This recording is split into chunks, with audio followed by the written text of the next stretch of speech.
الرحیم۔ میں ہوں رفیق ابن علی اور آج میرے مہمان ہیں ڈاکٹر انتظار حسین صاحب، آج میرے مہمان ہیں۔ یہ پی او بی کے چیئرمین ہیں۔ تو سب سے پہلے ہم ان کا شکریہ ادا کرتے ہیں کہ ان کی بہت مہربانی ہے، یہ تشریف لائے اور ہمیں اپنا قیمتی وقت عنایت کیا۔ اس کے بعد ہم ان سے سوال کرتے ہیں کہ جناب یہ پی او بی پاکستان کا انٹرنیشنل ادارہ ہے، تو آپ اس کی چیئرمین کی اہم ترین ذمہ داری ہے آپ کے پاس۔ آپ یہ بتائیں کہ یہ ادارہ کون کون سے ایریا میں کام کرتا ہے؟ جی بسم اللہ الرحمن الرحیم۔ پریونشن آف بلائنڈنس ٹرسٹ کے تحت ہم پاکستان اور پاکستان سے باہر خاص طور پہ افریقہ کے ممالک میں جو ہے وہ کام کر رہے ہیں۔ پاکستان سمیت کوئی 24 ملکوں میں جو ہے وہ اب تک پریونشن آف بلائنڈنس ٹرسٹ جو ہے اس کے تحت آئی کیمپس کا انعقاد کیا گیا ہے۔ کوئی 650 سے زیادہ آئی کیمپس جو ہے وہ منعقد کیے گئے ہیں، جس میں کوئی 20 لاکھ سے زائد مریضوں کا معائنہ اور کوئی 2.25 لاکھ مریضوں کی آنکھوں کے آپریشن جو ہے وہ فری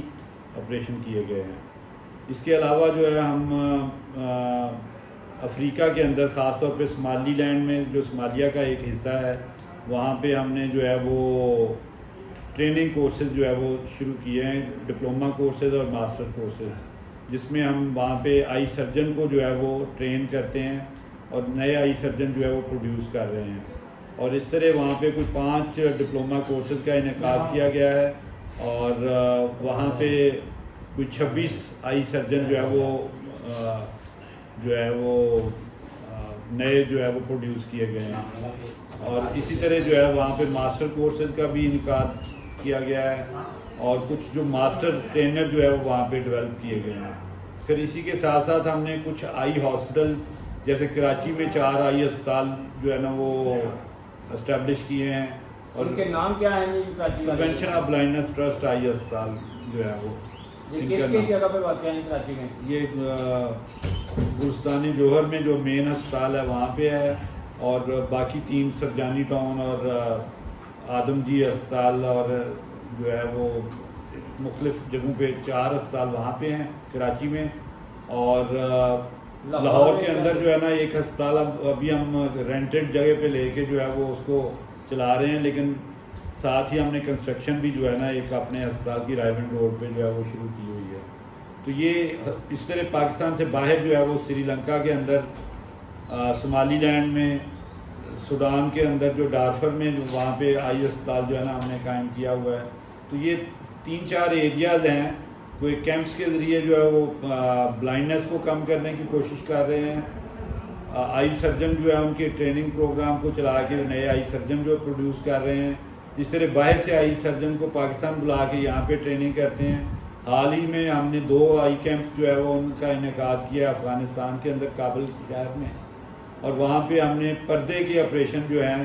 ان کو کرنے کے لیے وہاں پہ آئی ڈپارٹمنٹ اسٹیبلش کیا، جس میں کوئی 3.5 کروڑ کا سامان وہاں پہ فراہم کیا ہے، اور وہاں کے آئی سرجن کو ہم نے ٹریننگ بھی دی ہے۔ تو یہ مختلف ایکٹیویٹیز ہیں جو پریونشن آف بلائنڈنس پاکستان میں اور پاکستان سے باہر کر رہا ہے۔ ڈاکٹر صاحب آپ یہ بتائیں کہ اتنے بڑا پروجیکٹ ہے آپ کا جس کو آپ ڈیل کر رہے ہیں، تو اتنا زیادہ یہ سرمایہ کہاں سے آتے ہیں، اخراجات کہاں سے آپ کیسے پورے کرتے ہیں؟ بنیادی طور پہ جو اس میں ہمارے آئی سرجنز اور پیرامیڈکس جو کام کرتے ہیں وہ رضا کرانہ اپنی خدمات سر انجام دیتے ہیں، ماشاءاللہ۔ اور جو باقی کنزیومیبل ہیں اور اس طرح کی باقی چیزوں کے اخراجات ہیں وہ ہمارے ڈاکٹرز ہی مل جل کے فنڈ ریزنگ کرتے ہیں، اور کچھ مخیر حضرات جو ہے وہ اس میں شریک ہوتے ہیں۔ تو اس طرح سے جو ہے وہ ایک پوری ٹیم جو ہے وہ فنڈ ریزنگ میں جو ہے وہ شریک ہوتی ہے، خود سے بھی کنٹریبیوٹ کرتے ہیں اور دوسرے لوگوں سے بھی جو ہے وہ کنٹریبیوشن دیتے ہیں۔ ہاں یہ تو الحمدللہ پاکستان میں جو لوگ یہ کہتے ہیں کہ چیریٹی کے اوپر بہت زیادہ لوگ کام کرتے ہیں، بڑی محبت کے ساتھ آزاد کرتے ہیں اس کام کا، اور لوگ خرچ بھی بہت کرتے ہیں، عطیات بھی دیتے ہیں۔ تو پاکستان میں اس کی صورتیں، یہ ٹوٹل جتنے فنڈز ہیں یہ پاکستان سے ہی آپ لیتے ہیں یا کہ باہر کے ملک سے بھی آپ کو ملتے ہیں؟ اور مینلی ہمارے پاکستان میں سے ہی کنٹریبیوشن آتی ہے، تو تھوڑے بہت ہمارے دوست جو پاکستانی باہر ہوتے ہیں وہ بھی کئی دفعہ جو ہے وہ اس میں کنٹریبیوٹ کرتے ہیں۔ یہ جو لاہور میں آپ نے ہاسپٹل کا اہتمام کیا، اس کے مطابق کتنا ایسٹیمیٹ ہے آپ کا، کتنے کروڑ روپے خرچہ متوقع وہاں پہ؟ یہ تقریباً جو ہے وہ کوئی 25 کروڑ کا پروجیکٹ ہے، اور اس میں ہم اس کی گرے اسٹرکچر جو ہے وہ بنا چکے ہیں۔ اب انشاءاللہ جو فنشنگ کی طرف جو ہے نا وہ کام جا رہا ہے، اور امید ہے کہ جلد جو ہے اس کا آغاز بھی کر دیا جو جائے. ہاسپٹل پیور آئی کا ہی ہوگا، اس کا ہی ہوگا؟ جی صرف آئی کا ہاسپٹل ہے. آئی کے کتنے شعبے ہیں جناب اس کے لیے؟ اس میں ہم کچھ تو جنرل جو ہے وہ جیسے کیٹریکٹ سرجری اور اس سے فیکو ملسیفیکیشن وہ کریں گے، لیکن ہمارا اس میں پلان یہ ہے کہ ہم اس کو کوئی سب اسپیشلٹی بھی جو ہے اس میں ڈیولپ کریں گے. کوئی ویٹیو ریٹنا ہے، آکلوپلاسٹی ہے، پیڈیاٹرک افثلمالوجی ہے، تو اس کو جو ہے وہ سب اسپیشلٹی جو آئی کے اندر فردر اسپیشلائزیشن ہے وہ اس کے شعبے بھی جو ہے وہ انشاءاللہ قائم کریں. تو آپ سر جی یہ بتائیں ڈاکٹر صاحب کہ افریقہ میں اور دوسرے ممالک میں تو آپ آئی سرجن تیار کرتے ہیں وہاں جا کے، تو یہ آئی سرجن پاکستان میں جو آپ پی او بی بھی اہتمام کر رہے ہیں کوئی آئی سرجن تیار کرنے کے حوالے سے کوئی جی؟ بالکل یہاں پہ بھی ہم کر رہے ہیں. جو ہمارا کراچی کا اسپتال ہے وہ college of physician and surgeon سے جو ہے وہ اپرووڈ ہے، اور وہاں پہ جو ہے وہ ٹرینی ڈاکٹر جو ہے نا وہ اب آج کل کام کر رہے ہیں. اور یہ اس طرح سے یہاں پہ بھی جو ہے وہ ہم پاکستان میں بھی آئی سرجن جو ہے وہ پروڈیوس کرنے کا کام جو ہے وہ شروع کر چکے ہیں،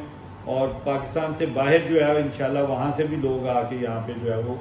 اپنی ٹریننگ لیں گے اور ان کو جو ہے نا وہ کام سکھائیں گے سب اسپیشلٹی. ماشاء اللہ ڈاکٹر صاحب بڑی حیران کن خبر آپ نے دی ہے کہ باہر سے لوگ پاکستان میں آ کے سرجن بنیں گے جی، یہ تو ماشاء اللہ بہت ہی خوش آئین بات ہے. تو آپ یہ بتائیں کہ سرجن آئی سرجن تو بنتا ہے ایم بی بی ایس کرنے کے بعد، تو کیا آپ کا ذرا پی او بھی ایم بی بی ایس کرنے کے ہاسپٹل بھی کے بارے میں سوچ رہا ہے کچھ کہ نہیں جی؟ نہیں، جو کالج ہے ایم بی بی ایس کروانے کے لیے وہ تو ایک ڈفرینٹ پروجیکٹ ہے. ہم جو ہے وہ اسپیشلٹی میں جو ہے نا اس کے ایم بی بی ایس کے بعد جو ایک آئی کی اسپیشلٹی، بہت ساری اسپیشلٹی ہیں، اس میں سے ایک اسپیشلٹی آئی میں جو ہے وہ تخصص رکھتے ہیں، اور اس میں بھی آئی میں پھر فردر جو 10-12 شعبے ہیں جو آئی کے مختلف پارٹس کو ڈیل کرتے ہیں. تو اس میں ہم کوشش کر رہے ہیں کہ آگے جو ہے نا فردر جو جیسے پردے کا ہے، ویٹیو ریٹنا کا شعبہ ہے، آکلوپلاسٹی ہے، پیڈیاٹرک افثلمالوجی ہے، گلاکوما ہے، تو مختلف اس کی سب اسپیشلٹی میں جو ہے نا وہ فردر اس کی طرف ہم انشاءاللہ ٹریننگ کو لے کے جائیں گے. ڈاکٹر صاحب یہ بتائیں کہ جیسے سری لنکا سے پتلی وغیرہ آتی ہے، یہاں پہ بہت سے لوگ فیض یاب ہوتے ہیں، اس سے لوگوں کو دوبارہ آنکھوں کا نور لوگوں کو مل جاتا ہے، تو کیا آپ یہ سمجھتے ہیں کہ پاکستان میں بھی اس حوالے سے کچھ کام کیا جا سکتا ہے؟ بالکل کیا جا سکتا ہے، اور کچھ جگہوں پہ ہو رہا ہے. جیسے ہم آپ کے قریبی یہاں فیصل آباد میں جو ہے وہ کچھ لوگ کام کر رہے ہیں، اور وہ خاص طور پہ جیل کے اندر جو لوگوں کو جن کو پھانسی کی سزا ہوتی ہے اور ڈیتھ ہوتی ہے ان کی، اس کے بعد جو ہے نا وہ ان کی زندگی میں مریضوں کو جو ہے نا وہ قیدیوں کو موٹیویٹ کرتے ہیں، سزائے موت کے قیدیوں کو، کہ وہ اپنی وصیت کر کے جائیں، اور ان کی وفات کے بعد جو ہے نا ان کی آنکھیں جو ہیں وہ ڈونیٹ کر دیتے ہیں. تو اس طرح سے اور بھی کچھ جگہوں پہ، لاہور میں بھی میو اسپتال میں بھی کچھ نہ کچھ تھوڑا بہت اس پہ کام ہو رہا ہے. تو بس اس میں لوگوں کو موٹیویٹ کرنے کی اصل میں ضرورت ہے. تو کیا آپ یہ بتائیں کہ پاکستان کے عوام جو ہے کہاں سے اس کو شروع کہاں سے کیا جا سکتا ہے موٹیویشن کے حوالے سے، کیا مسائل ہیں یہاں پہ؟ بس اصل میں تھوڑا سا لوگوں کو جو ہے نا، کیونکہ ہمارے ہاں یہ ایک کانسیپٹ پایا جاتا ہے کہ جو میت ہے اس کی اس میں علماء میں بھی اختلاف ہے، اور زیادہ تر اب علماء نے اس پہ رجوع کیا ہے، اسکالرز نے، اور زیادہ تر کی رائے اس حق میں ہے کہ فوت ہونے کے بعد جو ہے نا وہ آنکھیں اگر پہلے سے وصیت کر دے تو عطیہ کی جا سکتی ہیں. کیا طریقہ کار ہوتا ہے اگر فرض کہ میں اپنی آنکھوں کا عطیہ دینا چاہتا ہوں تو مجھے کیا کرنا پڑے گا جس حوالے سے؟ آپ کو کسی جو ہے نا وہ فرد جو بھی آنکھوں کا عطیہ دینا چاہے وہ کسی ایسے آنکھوں کے شعبے سے رابطہ کرے، جیسے فیصل آباد میں ہے، لاہور میں کنگ ایڈورڈ کے میڈیکل کالج یونیورسٹی کے میو اسپتال کے آئی ڈپارٹمنٹ میں رابطہ کر کے تو وہاں پہ اپنے آپ کو رجسٹر کروائے اور اپنی فیملی کو بھی انفارم کرے، تاکہ فیملی بھی فوت ہونے کے بعد تو اصل میں فیملی ڈیل کر رہی ہوتی ہے، تو وہ موٹیویٹ ہو، اور ودن 6 آور جو ہے وہ آ کے آنکھ جو ہے نا وہ نکال لیں، اور وہ 2 مریضوں کو جو ہے نا وہ اس کی آنکھیں اس فرد کی جو ہے وہ عطیہ کی صورت میں ڈونیٹ کی جا سکتی ہے. تو آنکھوں کی حفاظت کے حوالے سے آپ کیا کہیں گے عوام الناس کے لیے جی؟ ایک تو یہ ہے کہ 40 سال کے بعد اپنی آنکھوں کا معائنہ کروایا جائے، اور اپنی آنکھوں کو، چہرے کو جو ہے وہ صاف رکھا جائے، اور اس کا بہترین طریقہ یہ ہے کہ دن میں 5 دفعہ جو ہے جب آپ نماز کے لیے وضو کرتے ہیں تو یہ بہت ساری بیماریوں سے جو ہے نا آپ کو نجات دے دیتا ہے، آنکھوں کی بھی اور گلے اور ناک کی بیماری۔ جی بہت مہربانی ڈاکٹر صاحب، آپ کی شکریہ کہ آپ نے ہمیں وقت عنایت کیا اور اویئرنیس کے لیے ہمیں بہت سی معلومات ملی ہیں۔ تو آخری سوال ہم آپ سے یہ کرتے ہیں کہ پاکستان میں آئی سرجن کتنی ضرورت ہے اس وقت ہمیں آنکھوں کے شعبے میں؟ الحمدللہ پاکستان جو ہے نا وہ پچھلے چند سالوں میں آنکھوں کا شعبہ جو ہے اس نے بہت زیادہ ترقی کی ہے۔ یہاں بہت کم ہوتا تھا کہ جتنے لوگوں کو آپریشن چاہیے ہوتے تھے اس کے مقابلے میں بہت تھوڑے آپریشن ہوتے تھے، اور آنکھوں کے شعبے میں جو ترقی ہوئی ہے، جو